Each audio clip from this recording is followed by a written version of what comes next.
We often reach for the convenience of FavePay, but how does its security stack up against the age-old methods we still use?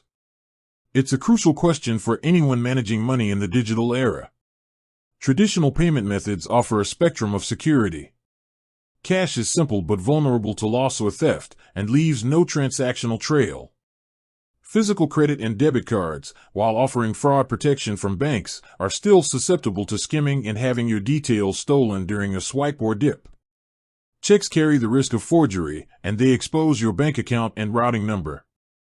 With traditional methods, you are often dealing with physical documents or exposed card numbers. Enter FavePay, a digital wallet and QR payment system.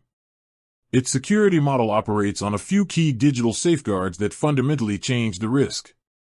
First, you are using a QR code to initiate payment, meaning your actual credit card or bank details are not transmitted to the merchant.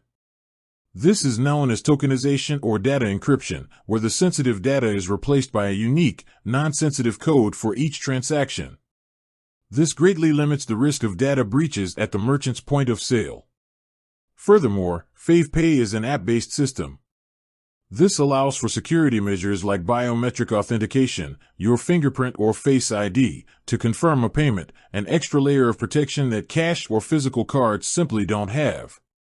Many of these digital platforms also partner with payment security providers, like Adyen, and comply with standards like DNOW QR for added protection against fraud. So, while no payment method is perfectly secure, FavePay's reliance on digital encryption, tokenization, and multi-factor authentication means your sensitive financial information is better shielded from direct exposure than with many traditional methods.